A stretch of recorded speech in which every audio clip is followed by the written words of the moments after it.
Bienvenue à cet atelier Christus vivit, il vit le Christ, l'exhortation apostolique post-synodale du pape François à la lumière de la mission des écoles catholiques de l'Ontario. Quelle est notre mission? Notre mission de l'école catholique de langue française, c'est toujours avec Jésus, toute une différence pour notre monde.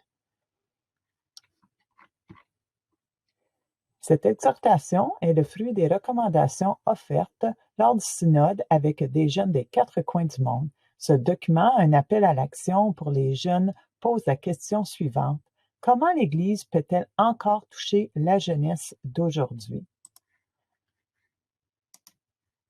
Inévitablement, l'École catholique va se poser cette même question. Est-ce que nous retrouvons des témoins de la résurrection du Christ dans nos écoles catholiques? Est-ce que nous offrons un terrain fertile afin de permettre une rencontre avec Jésus pour les élèves et les adultes qui les accompagnent?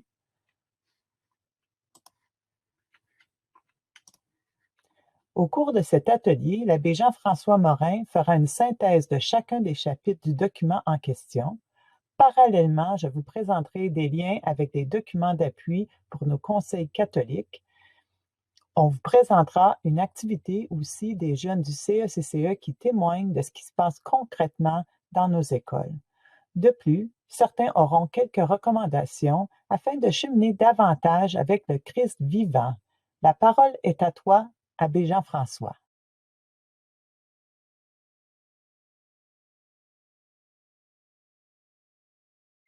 Bonjour, il me fait plaisir de pouvoir parcourir avec vous tous cette lettre, cette exhortation apostolique post-synodale écrite par notre pape François en mars 2019. Et tout au long de cette découverte de chapitre en chapitre, puissions-nous percevoir des appels de l'Esprit pour faire Église autrement. Bonne découverte.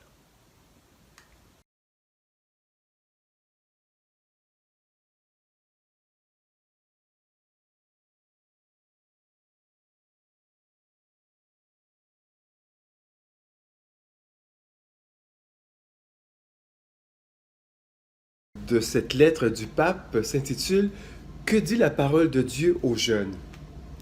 Les jeunes ont une place de choix dans le cœur de Dieu. Et quand on ouvre l'Ancien Testament, on y voit le jeune Joseph, Gédéon, le jeune Samuel, le jeune David, Salomon, Jérémie, la jeune Ruth. Et dans le Nouveau Testament, on y voit Jésus, l'éternel jeune, lui qui n'apprécie pas que les adultes regardent avec mépris les plus jeunes. Et au contraire, il disait que le plus grand parmi vous se comporte comme le plus jeune, et celui qui gouverne comme celui qui sert. Pour lui, Jésus, l'âge ne donne pas des privilèges quelconques, et le fait que quelqu'un soit moins âgé, ça ne veut pas dire qu'il vaut moins. L'École catholique de langue française, la plus grande richesse, c'est d'être d'abord et avant tout une communauté de vie évangélique. Elle est animée de cette conviction profonde: avoir foi dans le Dieu de Jésus-Christ, c'est avoir la foi en la personne. Elle vise la croissance de l'individu dans toutes ses dimensions et pour ce faire, elle doit offrir un environnement qui amène chacune et chacun à découvrir et à définir son identité personnelle et culturelle, toujours enracinée dans son identité de fille et de fils de Dieu. Écoutons un témoignage qui nous fait part de ces idées du document Christus vivit et comment ça se vit au sein de l'École catholique. Ce qui me touche dans les paroles de Pape François est le fait qu'il laisse de la place aux jeunes et qu'il leur permette de trouver leur place dans ce milieu. Par exemple, moi, je suis le genre de personne assez courte en taille et il faut que j'apprenne à trouver ma place. Pour trouver ma place dans le CCSC, je pourrais contribuer avec mon talent de dessin pour aider à créer la croix qu'on compte faire. Et à la pastorale, je pourrais peut-être faire plus de publicité.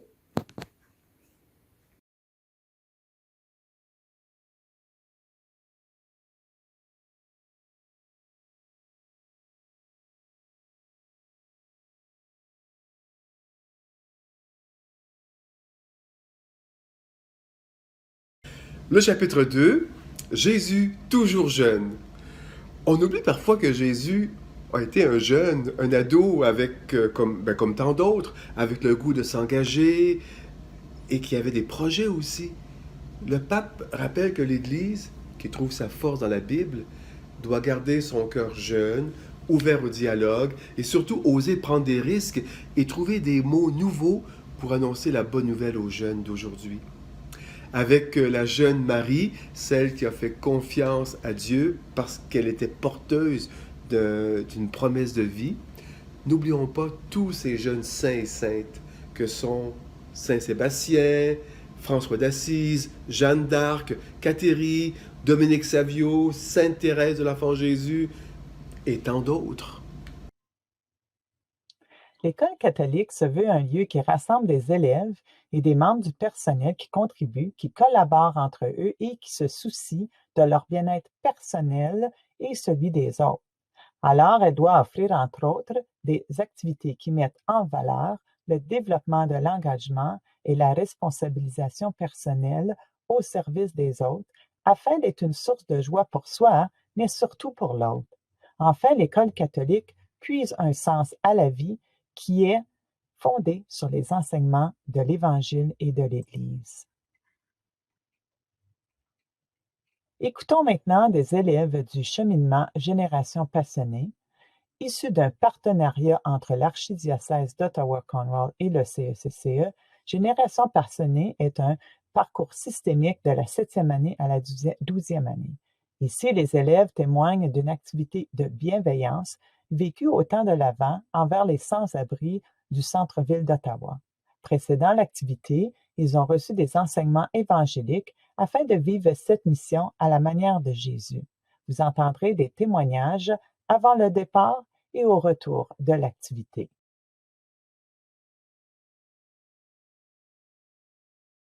À ce moment, nous allons partager quelque chose avec les sans-abri. Donc, oui. On va donner des sacs, des choses qu'ils auraient besoin pendant le froid, pendant l'hiver, jusqu'au mois de janvier. Puis, on fait ça parce que il y a des gens dans la rue qui font des drogues, des overdoses, des choses comme ça. Puis on veut les aider à avoir de faire de bonnes décisions. On donne des genres de sacs avec des choses qu'ils auraient besoin pour s'occuper des parents. Et comment vous vous sentez par rapport à cette activité-là en ce moment? Donc, en ce moment, on se sent un peu fiers d'être là parmi eux, de leur montrer qu'on les aime. On est là pour eux. Yeah. Puis aussi, on pourrait aussi leur aider comme échange, pour leur donner un peu de fierté, un genre de gratitude un peu. On a donné leur temps, on a parlé de nos sentiments, des conversations à propos de qu'est-ce qu'ils sont partis, où est-ce qu'ils sont maintenant, où est-ce qu'ils sont maintenant. Et maintenant, c'est plus bon pour eux car ils ont quelqu'un à parler avec. Qu'est-ce qui vous a touché le plus? Leur histoire. Quand on les a dit allô et tout ça, ils ont dit merci, God bless you, tout ça. Puis après, ils ont expliqué aussi, une des femmes, une des hommes avait dit un peu la même chose, que leur vie était un peu difficile ces dernières années et que at least ils ont un blessing de jeunes enfants qui actually care pour les sans-abri, pour leur aider pendant leur jour de, je sais pas comment dire ça, mais comme leur jour de détresse, genre. Puis ils étaient comme tous joyeux, contents, ils donnaient des câlins avec un sourire sur leur visage. Puis un des femmes nous ont dit que juste à cause de nos petites actions, ils vont essayer de changer aussi. Comme ça, ils pourraient avoir une meilleure vie aussi. Et puis il y en a certains qui étaient un peu émus. Il y en a certains qui ont pleuré, ils ont versé leurs larmes, ça nous a fait un peu mal. Ça montre que nous avons l'amour envers eux, nous les soutenons durant leurs problèmes, durant leurs circonstances qu'ils subissent. Et on est là on a échangé avec eux, on leur a dit qu'on est là pour eux. C'est pas juste, on les fait juste pour un temps. On va continuer à le faire, et ainsi.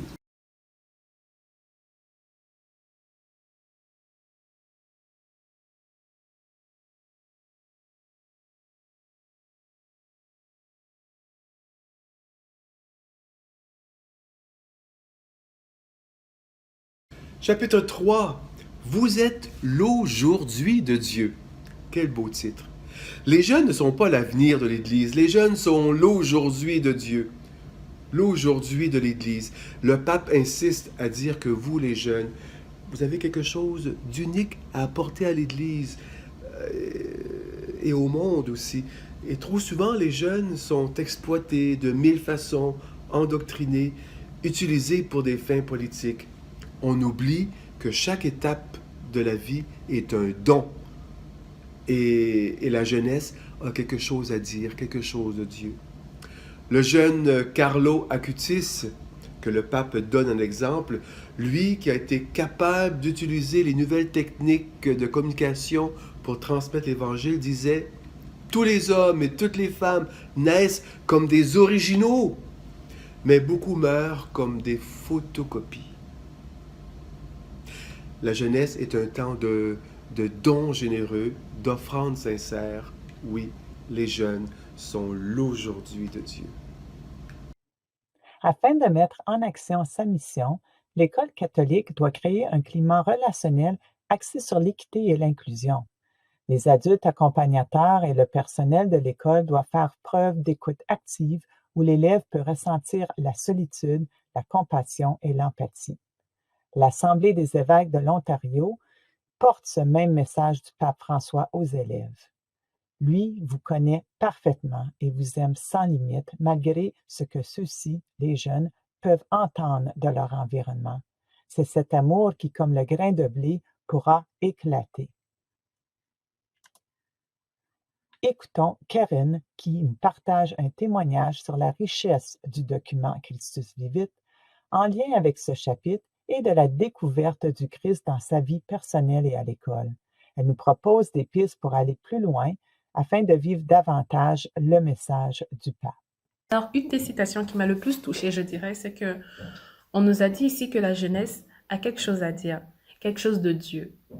Et celle qui m'a le plus touchée venant du pape, c'est qu'il a dit que tous les hommes naissent comme des originaux, mais beaucoup meurent comme des photocopies. Il a tout à fait raison sur ce point, parce que quand nous venons sur Terre, la première des choses qui nous vient à l'esprit, c'est que nous venons juste pour vivre, alors que normalement, nous avons tous une mission bien précise que Dieu nous a confiée.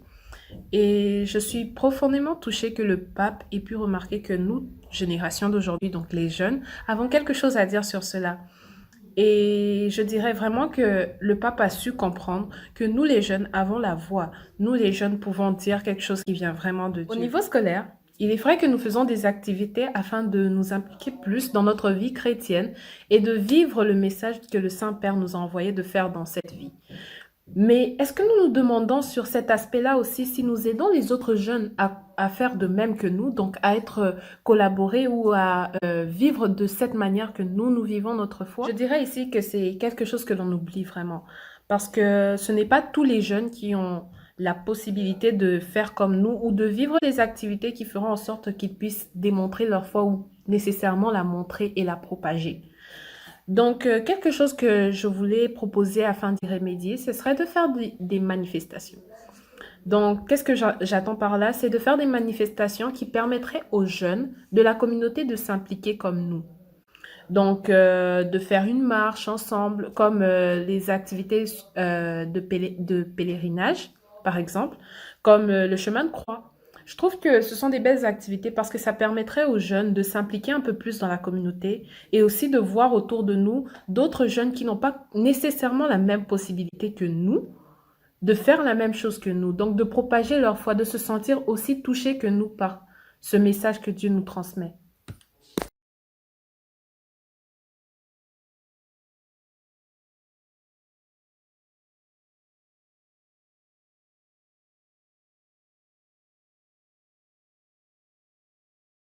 Chapitre 4.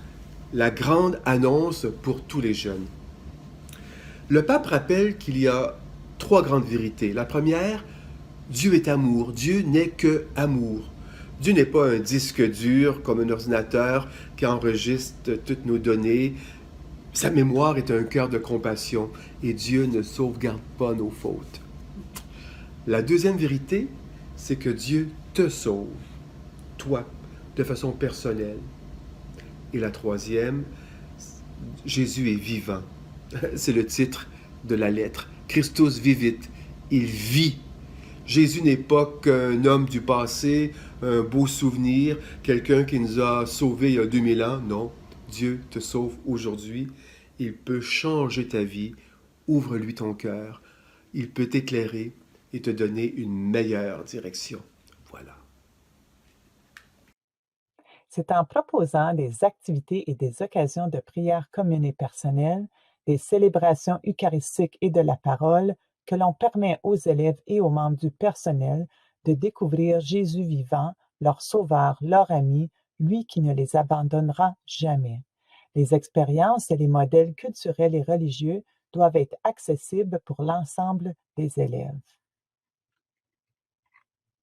Ces rassemblements et ces activités permettent d'entrer en communion avec le Christ les uns avec les autres. Malgré la pandémie, depuis la dernière année, l'ensemble des écoles du CECCE, comme d'autres écoles en Ontario, ont vécu des célébrations de la parole de manière virtuelle. Lors de la célébration de la parole de l'Avent, des élèves et des membres du personnel ont témoigné de leur foi suite à l'homélie. Écoutons Roxane espérer sa présence, car elle porte en elle cette grande annonce. Dieu m'aime, il me sauve, il vit. Pour moi, espérer la présence de Jésus, c'est un concept qui est simple, mais parfois difficile à appliquer dans notre vie de tous les jours. Vivre dans sa présence, c'est pouvoir vivre en harmonie avec soi-même, avec les autres et avec notre environnement. Dieu représente la voie de notre tête qui est positive. C'est la voie qui nous encourage, nous guide et nous aime. Il est tellement facile d'entrer dans le rythme rapide de la vie et d'oublier de prendre le temps d'apprécier tout ce que nous avons. Avec sa présence, nous pouvons prendre le temps de revenir au moment présent. Donc, espérer sa présence, c'est s'ouvrir à toutes les possibilités pour notre vie. Quand on laisse Jésus entrer, il enlève un poids de nos épaules pour nous permettre de grandir.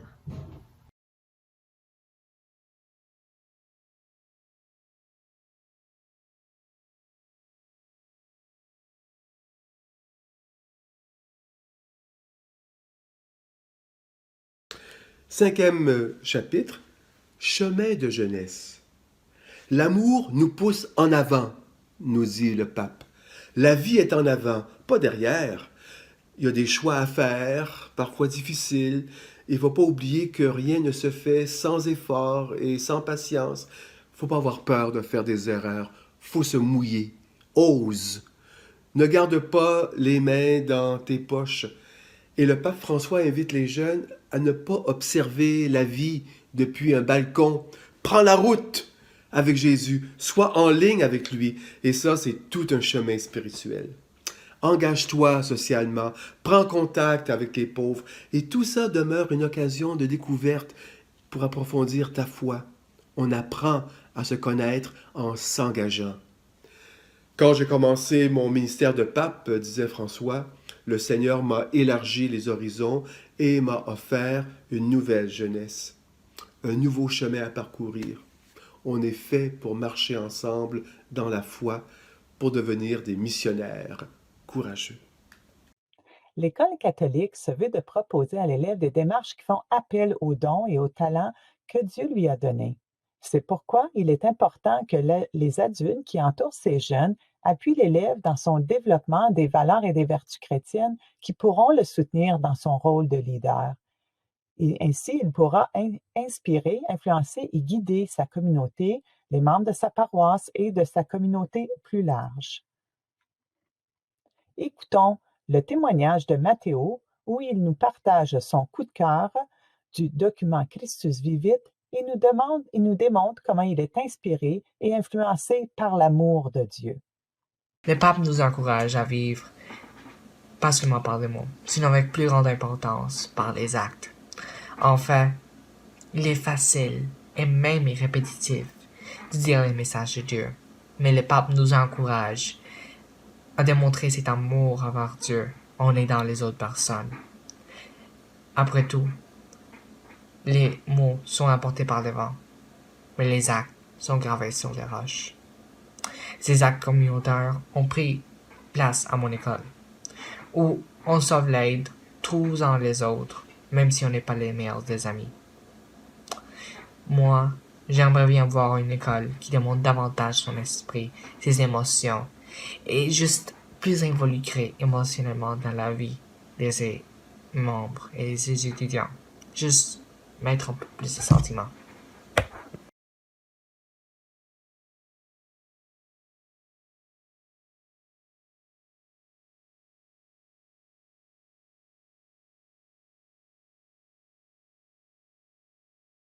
Chapitre 6. Des jeunes avec des racines.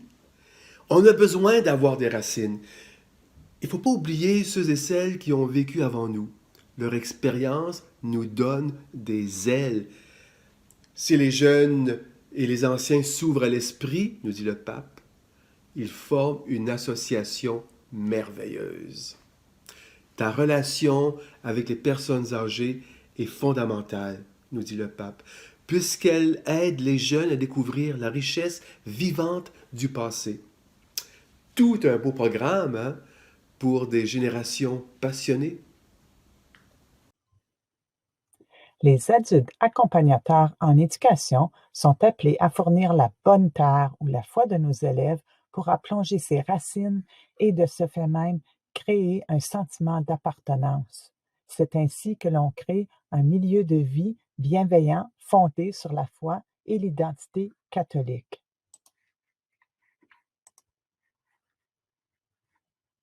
Le cheminement de foi systémique Génération passionnée est une invitation qui se veut un chemin de sollicitation par des jeunes qui attirent d'autres jeunes à vivre un chemin d'expérience avec Jésus. Il est le véhicule proposé aux élèves et aux adultes accompagnateurs où, ensemble, ils peuvent développer un esprit de croissance enraciné dans l'amour de Jésus à travers des objectifs communs. Écoutons quelques témoignages de participants au cheminement Génération passionnée. Ce qui manque dans notre monde d'aujourd'hui, c'est la passion. On peut étudier, on peut travailler, on peut faire beaucoup de choses, mais les gens qui vont très loin et qui changent le monde, ce sont ceux qui ont, en plus de leur connaissance, beaucoup de passion. C'est vraiment comme incroyable de voir des gens à participer ensemble et collaborer ensemble pour aider d'autres gens. J'ai participé à Flickful l'année passée et l'année d'avant, et cette année sera ma 3e année. Il y en a plusieurs qui sont impliqués comme moi dans notre communauté et qui, comme moi, croient en Jésus et qui, comme moi, veulent changer des gens, veulent changer notre monde pour que plusieurs puissent, dans le fond, s'impliquer dans leur spiritualité. C'est quoi la mission de Génération passionnée? La mission, c'est de t'offrir une place à toi, t'offrir une place pour les jeunes générations, justement, et leur permettre de rencontrer Jésus. Donc, 3 parcours encore cette année. Parcours Alpha pour les 7-8e années, parcours CCSC, co-créateur de sa création pour les 9-10e années, et Flickful pour les 11-12e années.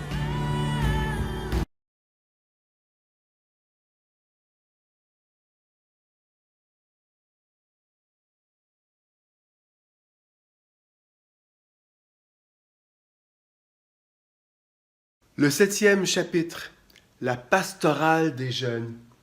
La pastorale des jeunes a besoin de créativité, de flexibilité. L'idée ici, c'est de réunir les jeunes pour des événements, des manifestations qui leur offrent non seulement un moment de formation, mais l'occasion de partager leur vie, de célébrer, de chanter, d'écouter de vrais témoignages et de faire l'expérience de la rencontre communautaire avec le Dieu vivant. Ça, c'est l'invitation du pape. Avec nos jeunes, cela peut se faire dans l'expression artistique, la pratique d'un sport, l'engagement pour l'écologie, la sauvegarde de la création. Il s'agit d'accompagner, de stimuler les jeunes. Il faut savoir devenir, nous dit le pape, une église aux portes ouvertes et accueillir nos jeunes là où ils sont. La pastorale des jeunes doit être missionnaire. Et les jeunes ont besoin d'être respectés dans leur liberté, mais doivent être accompagnés par des adultes qui les aiment. Tous les membres d'un conseil catholique participent à la mission catholique de l'école et du conseil scolaire en étant tout d'abord des modèles de foi. Par le biais d'activités authentiques et engageantes, nous devons inviter les élèves à tendre la main à l'ensemble de l'école, à la communauté locale et aux paroisses afin d'établir des ponts et de créer un sentiment d'appartenance au Christ vivant. Loreda est interpellée par la pastorale missionnaire dont parle le pape François dans l'exhortation Christus Vivit. Écoutons-la. La citation qui me touche le plus est « La pastorale des jeunes doit toujours être une pastorale missionnaire ». Cela démontre comment le pape s'investit beaucoup dans la pastorale des jeunes. Il nous donne les ressources nécessaires à nous les jeunes pour que l'on puisse bénéficier d'une belle expérience dans ce domaine. Notre école possède un comité pastoral dirigé par une animatrice. Dans ce comité, on organise des activités, des prières et des messes en lien avec les fêtes du calendrier liturgique pour toute l'école. Il existe aussi des parcours de génération passionnée, rencontrer des jeunes d'autres écoles, à mieux comprendre la parole de Dieu et à mieux se connaître comme créature du Tout-Puissant.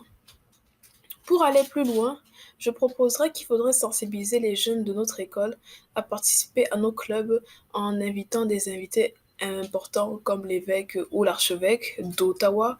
Aussi organiser des concours comme par exemple de dessin et de création pour permettre aux élèves d'exprimer leur créativité et leur pensée sur Dieu en faisant des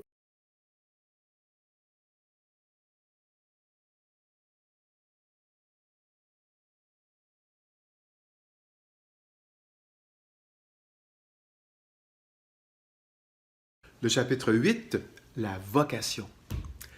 Ce que Jésus désire de chaque jeune, nous dit le pape, c'est avant tout son amitié.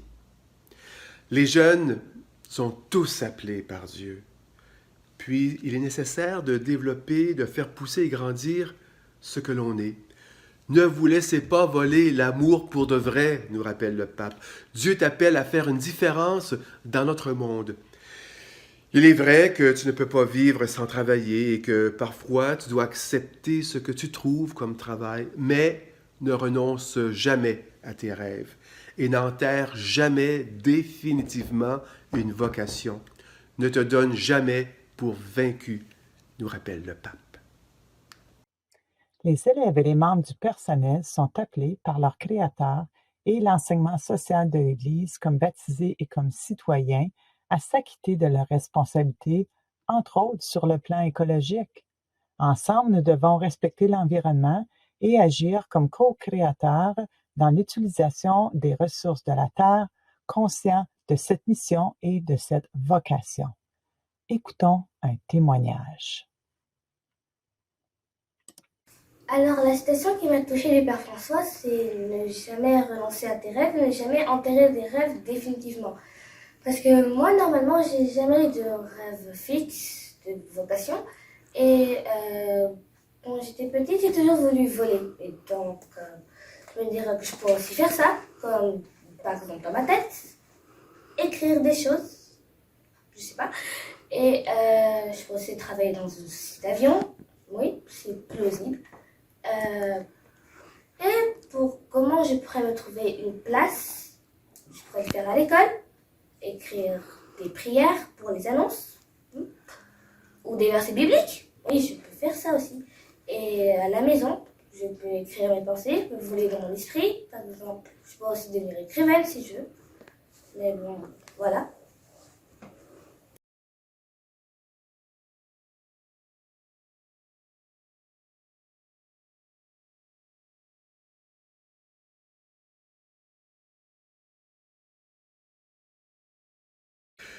Nous voici au dernier chapitre, le 9e, le discernement. Pour ceux et celles qui accompagnent les jeunes dans leur vie spirituelle, il y a 3 choses à considérer, nous dit le pape. La première, c'est la personne d'abord. Voilà, savoir écouter. La deuxième consiste à discerner ce qui vient de Dieu, savoir mettre le doigt où Dieu vient nous toucher d'une façon spéciale dans ta vie. Et finalement, sentir ce que l'Esprit fait jaillir dans ton cœur.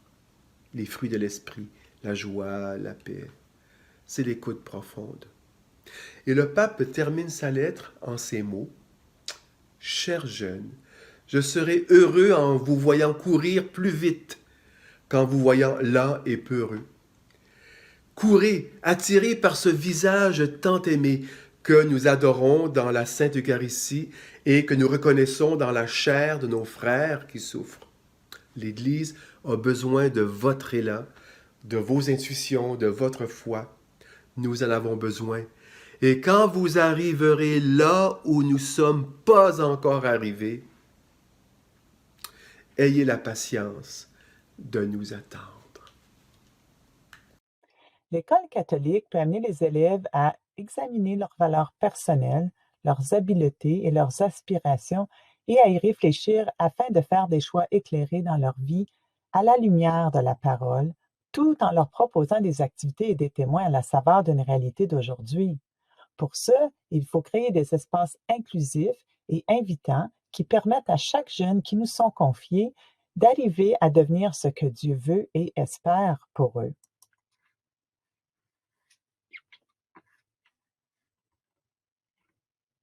Écoutons l'une des stations du chemin de croix préparées pour l'ensemble de nos écoles secondaires qui proposent des modèles évangéliques de discernement et une manière authentique et inclusive de vivre sa foi.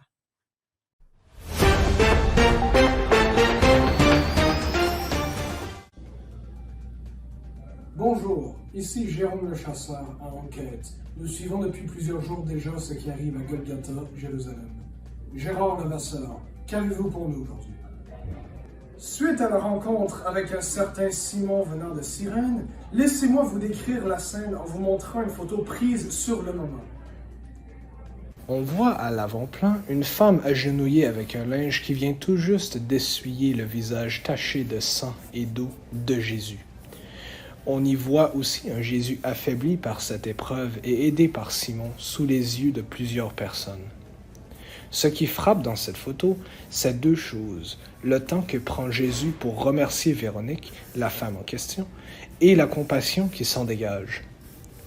En fait, Véronique nous donne un exemple d'empathie, semblable à une personne qui prend la peine d'écouter une autre personne en détresse, comme celles qui répondent aux lignes d'écoute. Ne nous demande-t-elle pas d'en faire autant pour ceux et celles qui souffrent physiquement ou mentalement, dans leur corps comme dans leur cœur? Je suis ému par cette rencontre surprenante et je vais réfléchir sur mes qualités de compassion et d'empathie. Ouf, quel reportage! Je suis aussi touché de votre engagement, mon ami. Merci de nous suivre. Vous écoutez Enquête. Comme toi,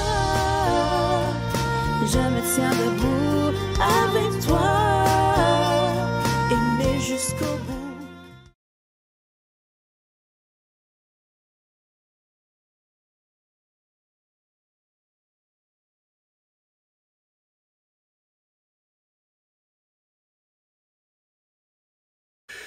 Voici que nous avons terminé notre parcours de cette lettre, cette exhortation apostolique de notre pape François. J'aimerais simplement vous faire remarquer que cette lettre, elle est adressée non seulement aux jeunes, mais aussi au peuple de Dieu. Ce qui veut dire que, ensemble, jeunes et moins jeunes, nous sommes concernés et que nous avons à nous accueillir les uns les autres, à avancer ensemble pour faire advenir cette Église que le Seigneur désire que nous soyons davantage. Nous voulons terminer avec ce qui est au cœur de la mission de l'École catholique, qu'elle soit une communauté de vie évangélique, un milieu d'apprentissage libérant et un agent de transformation sociale en faveur du royaume de Dieu. Écoutons Mylène qui nous partage l'appel du pape François à faire part de ses dons musicaux et comment ceux-ci sont mis au service des autres. Par la suite, nous terminons avec une vidéo d'un chant, une collaboration d'élèves, entre autres Mylène et d'adultes accompagnateurs du CECCE et de M. Briand Saint-Pierre, tant au niveau de l'écriture que de l'interprétation de ce chant. Alors, Mylène, la parole est à toi.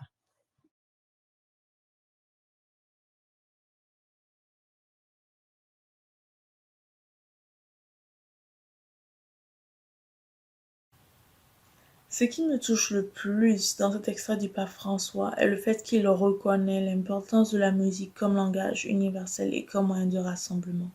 Il mentionne à quel point celle-ci est un environnement stimulant et invitant pour les jeunes comme vous et moi. Elle nous accompagne sur notre chemin vers le Christ et nous rapproche de plus en plus de lui, de son amour fort et d'un lien très fort. Mon école et mon conseil scolaire me permettent de vivre le message du pape de manière quotidienne, par la présence de la chorale et de la pastorale, par la chanson du temps de Pâques ou du temps de Carême, mais aussi par des performances des écoles du conseil catholique, même si c'est beaucoup moins connu. Les conseils scolaires et mon école comprennent son importance dans l'esprit d'unité et de fraternité que celle-ci peut apporter à nos communautés scolaires. Par contre, je pense qu'il est crucial de faire passer de plus en plus de chants religieux, chrétiens et entraînants aux interphones de l'école, afin d'habituer de plus en plus les élèves aux chants religieux et de démystifier l'image selon laquelle les chants chrétiens sont ennuyants parfois ou pas adaptés à la culture présentement. Je pense qu'il est aussi important de faire de plus en plus de prestations de chants religieux dans les écoles, que ce soit à travers des concours d'interprétation ou de rédaction de chants, afin de permettre aux élèves de pouvoir s'exprimer de plus en plus sur leur foi à travers la musique, et par la même occasion, rapprocher les élèves et l'unité dans l'école. Le Seigneur est vivant, il est ressuscité et se tient au milieu de nous. Profitons de sa présence et de son infini amour pour apprendre à l'aimer avec lui jusqu'au bout.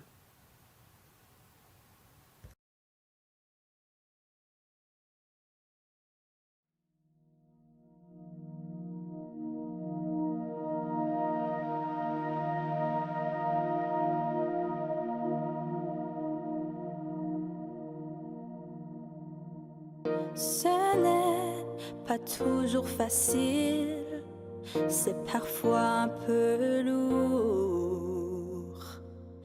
Des fois, c'est si difficile, mais tu m'invites à l'amour. Tu as porté sur la croix nos peines et nos peurs.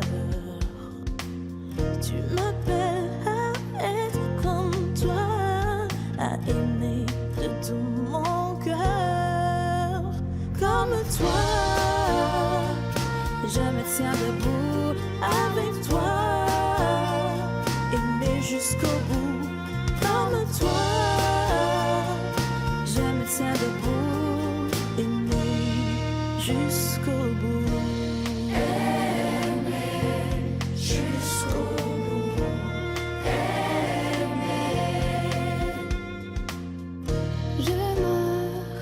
Sur ce chemin, un pas à la fois, vers un meilleur lendemain, plein d'espoir et de foi. Et ton amour m'éclaire, tu donnes sens à ma vie, car tu comme je suis, comme toi, je me tiens debout avec toi, aimer jusqu'au bout, comme toi, je me tiens debout, aimer jusqu'au bout.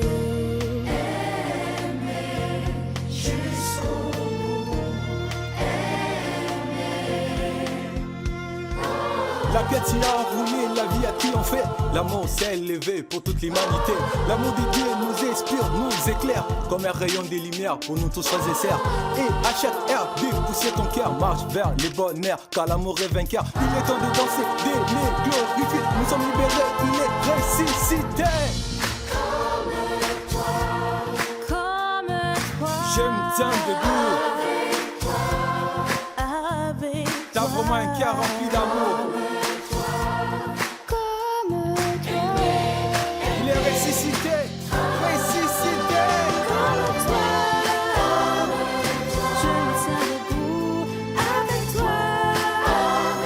Il va jusqu'au bout comme toi. Je me tiens debout avec toi. Marche vers le bonheur car l'amour est dans le cœur.